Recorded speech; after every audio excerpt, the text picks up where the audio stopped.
નમસ્કાર, Gujarat opinion news ચેનલમાં હું છું આપની સાથે રોશની ઠાકોર।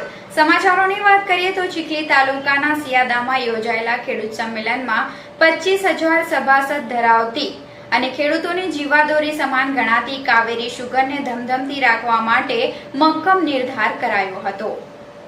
સિયાદાના પાટીદાર મોહલ્લામાં સુમુલ અને મહુવા સુગરના ચેરમેન માનસી પટેલના અધ્યક્ષસ્થાને ખેડૂત સંમેલન યોજાયું હતું। કાવેરી શુગરના ખેડૂત સંમેલનની શરૂઆતમાં ચેરમેન આનંદભાઈ દેસાઈએ ઉપસ્થિતોને આવકારી શુગરની વર્તમાન સ્થિતિ વર્ણવી શુગર શરૂ કરવા માટેના પ્રયત્નોના સહકાર માટે ધારાસભ્યો, સાંસદ, સહકારી આગેવાનોને બિરદાવી શુગર શરૂ થવાનો વિશ્વાસ વ્યક્ત કરી શેરડીનું વાવેતર અને નોંધણી માટે ખેડૂતોને અનુરોધ કર્યો હતો।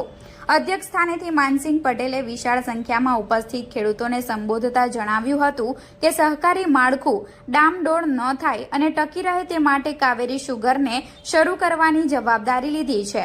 સહકારી ક્ષેત્રે કોઈ પક્ષની જાગીર નથી, માત્ર અને માત્ર ખેડૂતોની જાગીર છે। એટલે આ શુગર શરૂ કરવા માટે નાણાંની ચિંતા નથી, પણ ખેડૂતોનો સહયોગ ખૂબ જરૂરી છે।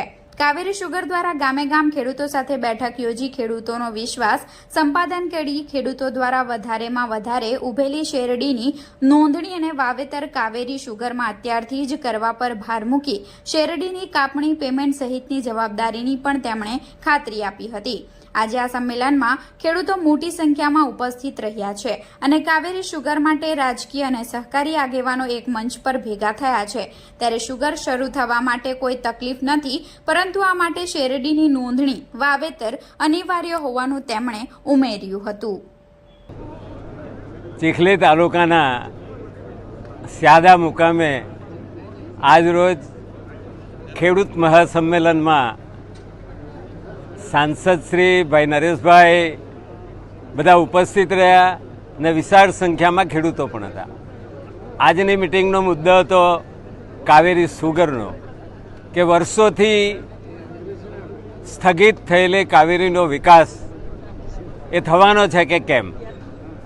ખેડૂતને દહેશત હતી, એના અનુસંધાનમાં રાજ્ય સરકાર અને કેન્દ્ર સરકારના સહકારી જે વિભાગ છે એની સંમતિ અને માર્ગદર્શન અને મદદની અપેક્ષાએ મહુવા સુગર ફેક્ટરી પડોશમાં છે, ટ્રાઇબલ વિસ્તારમાં છે, અને એ ટેકઓવર કરે એવી સરકારની લાગણી સમજીને મહુવા સુગરના પ્રમુખ તરીકે અને મારા બોર્ડની સંમતિથી અમે ટેકઓવર કરવાની સંમતિ આપી છે। અને પહેલી મેથી ખેડૂત વિકાસની પ્રવૃત્તિ અમે શરૂ કરી દીધી છે।